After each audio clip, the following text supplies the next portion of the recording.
Hello and welcome to Shri Ram IAS. आप सबका स्वागत है इकोनॉमी के इस सीरीज में जहां पे we discuss one PYQ one day. In today's video we will be discussing 2023 का क्वेश्चन that is the most of the unemployment in India is structural in nature.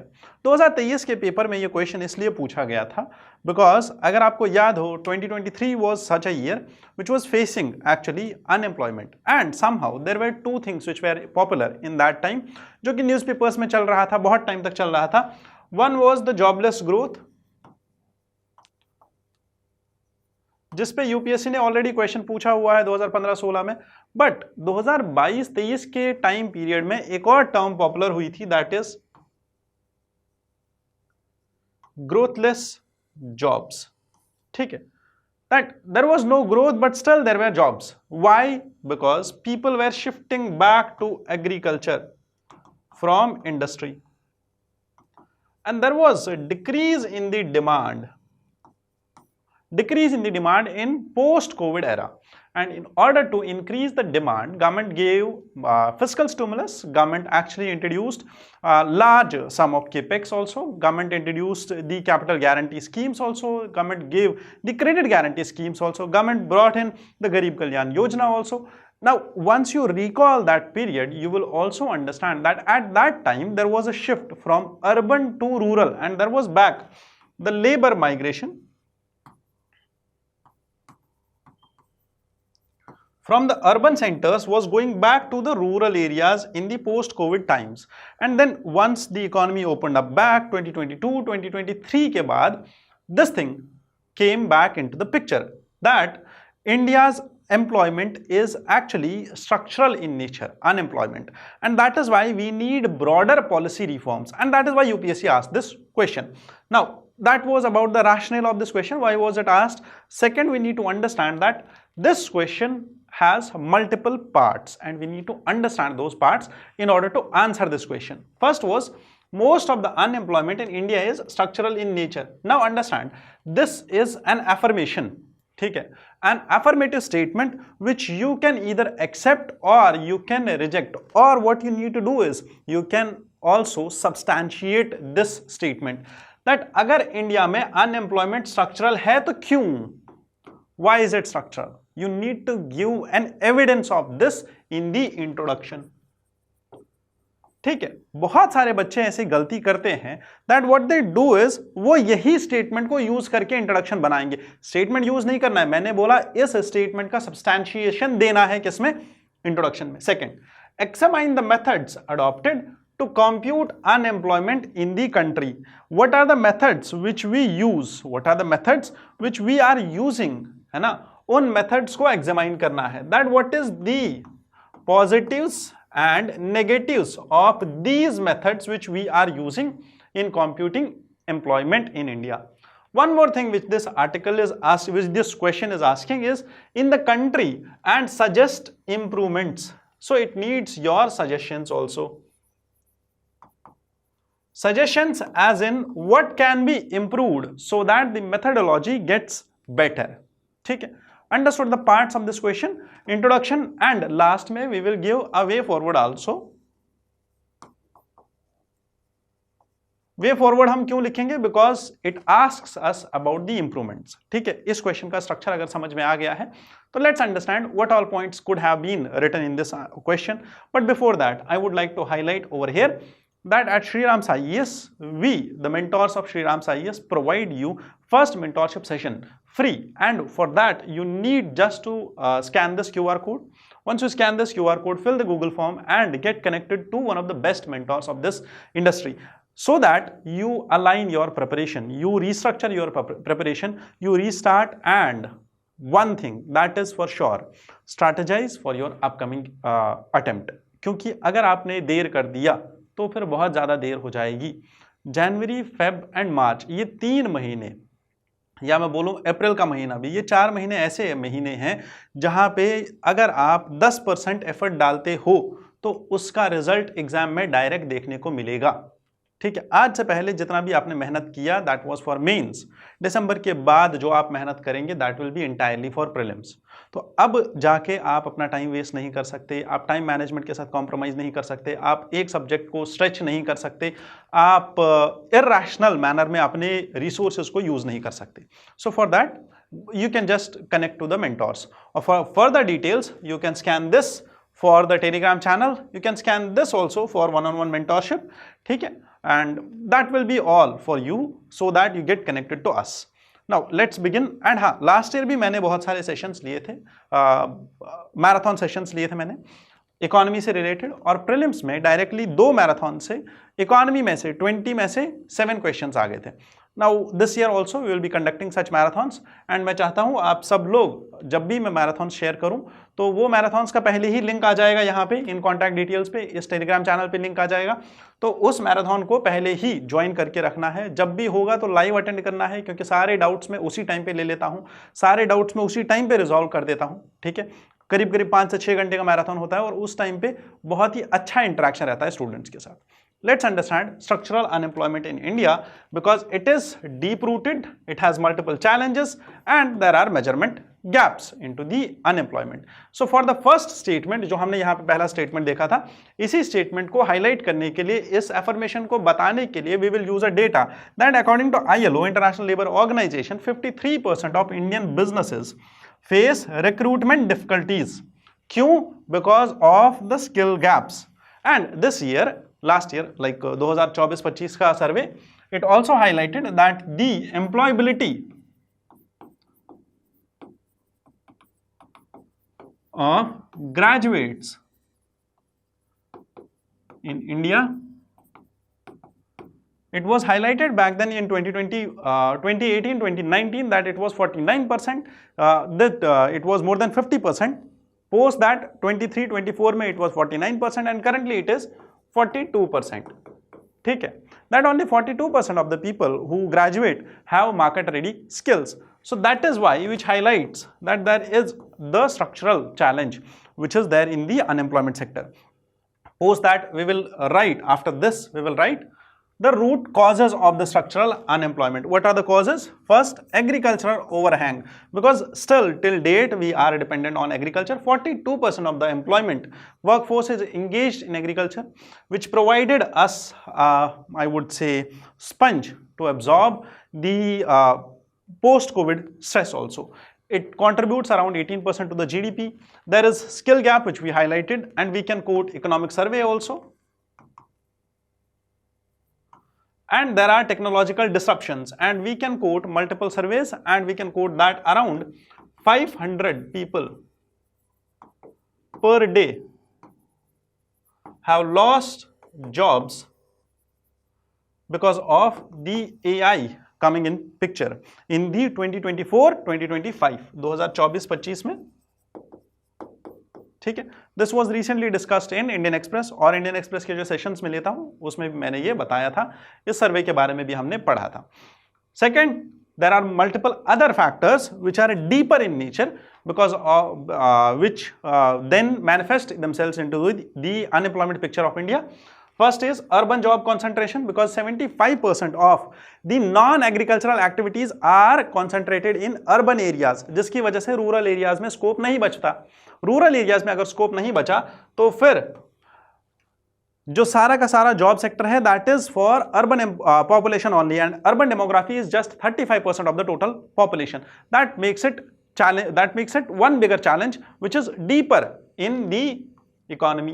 Health and nutritional crisis, because 14% of India's population is undernourished, which leaves them with less cognitive abilities, and इस undernourishment की वजह से अब आप देखो, जो बच्चा अंडरनरिश्ड है वही उसका मेंटल कैपेबिलिटी उतनी ज्यादा नहीं है, उसके पास स्किल्स नहीं है, वो ही इंसान कल को जॉब भी नहीं एक्वायर कर सकता, कहीं पे उसको जॉब नहीं मिलेगी, बिकॉज उसके अंदर वो एबिलिटीज नहीं है, वो स्किल्स नहीं है, वो आई वुड से क्वालिफिकेशंस नहीं है, ठीक है। Because an unhealthy demography will lead to unhealthy economy, because they will not be participating in the economy to produce more. If they are not producing more, there will be unemployment. So therefore, this unemployment is not just economic in nature, but it is also related to health and nutrition. With this, we hereby establish that there are 5 causes due to which India is facing what? Structural unemployment. Understood? यहां तक 5 causes हो गए. इसके बाद there is one more cause, that industry academia disconnect. Why? Because हमारा जो schools का, colleges का और IIT, IIMs का curriculum है, that is not directly linked to what is the demand of industry. That is why there is a mismatch between them. और इसीलिए बीच का जो पिलर था उसको फुलफिल करने के लिए हमने छोटे छोटे courses, skill based courses, data science, data programming, और I would say there are multiple other courses, whether that is project management, whether that is data science, whether that is MCQ, this SQL, बहुत सारे ऐसे कोर्सेज हैं, Python languages, programming languages, जो actual में इस gap को ब्रिज कर रहे हैं अब, क्योंकि हमें ये दिखा बहुत लेट. ठीक है. Misaligned curriculum, weak apprenticeship because internship का कल्चर नहीं था, स्किल मिसमैच जो कि हमने ऑलरेडी डिस्कस कर लिया. How India measures it's unemployment, क्योंकि यही है पार्ट जो सेकंड पार्ट है हमारे क्वेश्चन का. The methodology adopted to compute unemployment. So India is using usual status under the periodic labour force survey which is conducted by ministry of statistics and programme implementation. 3 चीजें हैं, 3 surveys हम करते हैं, usual status, current weekly status and current daily status. तीनों में difference क्या है? Usual status में वी कैलकुलेट 180 डेज का अनएम्प्लॉयमेंट. अगर 180 दिन का काम मिला है तो that will show us that past 1 साल में अगर majority part of the year में काम मिल गया था then it is okay. But अगर काम ही नहीं मिला, पूरे साल के मेजॉरिटी पार्ट में काम ही नहीं मिला, this will show us that there is chronic unemployment in the economy. Weekly status says that 1 हफ्ते में 1 घंटे का भी काम नहीं मिला. Daily status says that day to day basis पे 4 घंटे से कम का टाइम मिला या 4 घंटे से ज्यादा का काम मिला. ठीक है. तो if it is less than 4 hours per day it will be calculated as half man day, and if it is more than 4 hours per day it will be calculated as full man day. ठीक है. So therefore यहां पे आपको ये भी चीज याद रखनी है, जब हम मेंस का क्वेश्चन का आंसर लिखते हैं तो हमें पूरा वो प्रीलिम्स का डेटा लिखने का जरूरत नहीं है. प्रीलिम्स की जो मेथोडोलॉजी हम याद करते हैं अनएम्प्लॉयमेंट पे, यही 3 मेथड्स पे, वो सारी लिखनी जरूरत नहीं है. बस हाँ, हमें ये दिखाना जरूरी है कि इनसे हम क्या अचीव कर रहे हैं. यूजुअल स्टेटस से हम डेटा कलेक्ट करते हैं तो उससे हमें क्रॉनिक अनएम्प्लॉयमेंट का पता चलता है. वीकली स्टेटस से हमें ये पता चलता है कि शॉर्ट टर्म ट्रेंड क्या है अनएम्प्लॉयमेंट का, और डेली स्टेटस से हमें पता चलता है दैट कॉम्प्रहेंसिवली जो अनएम्प्लॉयमेंट है उसको हम कॉम्प्रहेंसिवली टैकल करते हैं कि एक्चुअल में अनएम्प्लॉयमेंट कहां पे है, किस एरिया में है, किस सीजन में है, किस पर्टिकुलर सेक्टर में है. अंडरस्टूड. चलो. Additionally, we also use the All India Quarterly Establishment Based this employment survey.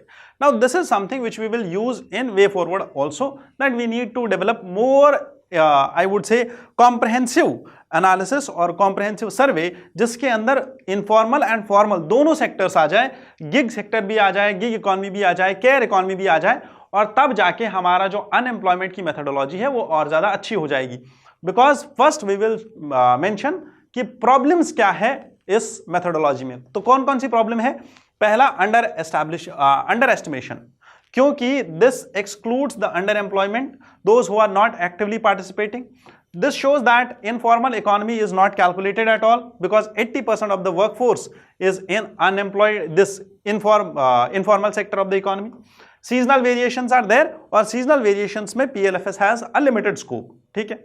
One more thing, invisible workforce, वो workforce जिसको काउंट ही नहीं किया जाता है, that is care economy. care economy को कैलकुलेट ही नहीं किया जाता because it is unpaid. आपको ये बता दूं, आपके लिए ये होमवर्क है, आप पढ़ोगे टाइम यूज सर्वे के बारे में. ये टाइम यूज सर्वे 2025 का अभी रिसेंटली रिलीज हुआ है अक्टूबर के महीने में, तो you should read about it. What is this time use survey? और इसमें अनपेड केयर का सबसे ज्यादा जिक्र किया गया था इस बार, that how much time women are utilizing in unpaid care and how much time men are utilizing in unpaid care. ठीक है. Now what are the limitations of these methods? First, there are recall errors because workers 1 साल तक उनको कितना काम मिला वो भी याद नहीं रहता है.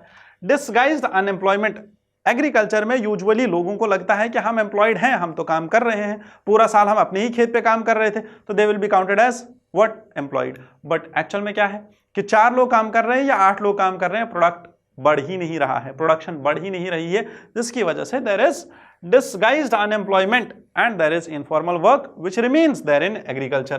सैंपल साइज जो हम सर्वे कंडक्ट करते हैं उसमें क्या हम पूरे नेशन के लोगों को पूछते हैं, क्या पूरी पॉपुलेशन को पूछा जाता है, क्या 1.8 बिलियन लोगों को एक एक करके सवाल किया जाता है, या फिर हम पर्टिकुलर डिस्ट्रिक्ट लेवल पे ग्रैन्युलर साइज लेते हैं, थोड़ा बहुत सैंपल साइज लेते हैं और उसी को मान के पूरे इंडिया का एस्टिमेट दे देते हैं। That is one more problem with the surveys. ठीक है, what are the improvements which we should suggest, what are the suggestions which we can give so that this methodology gets improved?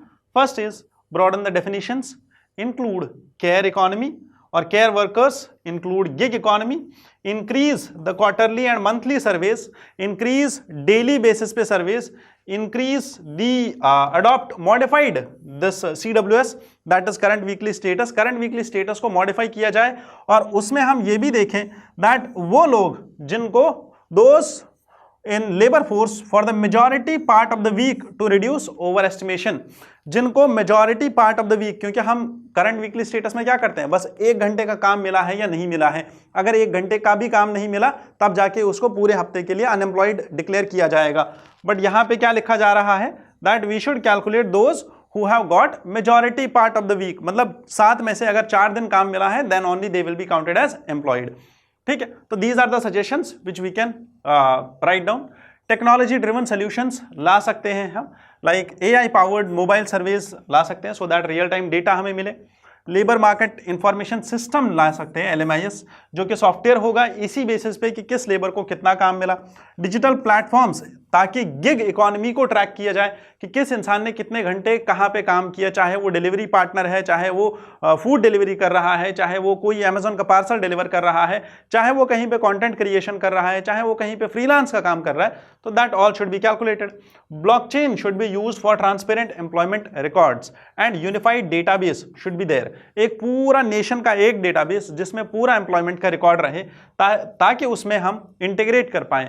एक all India जो quarterly assessment है, establishment based assessment employment सर्वे PLFS, इन दोनों को integrate करके formal, informal, gig, platform, self employed और paid और unpaid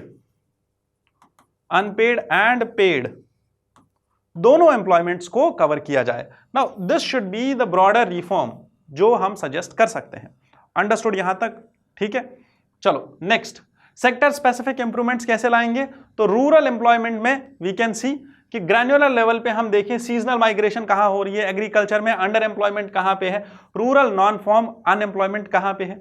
gig platform workers को include करें और PLFS को थोड़ा सा मॉडिफाई करके गिग इकोनॉमी को भी इंक्लूड करें। And we should also see that how to link industry and academia. ठीक है, इंडस्ट्री और एकेडमी के बीच में लिंकेज कहां से लाएं? कुछ ऐसे प्लेटफॉर्म्स जहां पे जो इंडस्ट्री के लोग हैं वो भी आ जाए रिक्रूटमेंट करने के लिए, जो अनएम्प्लॉयड लोग हैं वो भी अपना रिज्यूमे डालें, वो भी रजिस्टर करें और directly, and there is a government platform and that will be I would say a suggestion for you और I would say a homework for you कि आप एक काम करो, आप एक इस प्लेटफॉर्म का सर्च कर लो। जैसे ई श्रम पोर्टल है हमारे पास, वैसे ही एक और प्लेटफॉर्म है हमारे पास जहां जो अभी लॉन्च किया था गवर्नमेंट ने under the employment incentive scheme, EIS employment linked incentive scheme.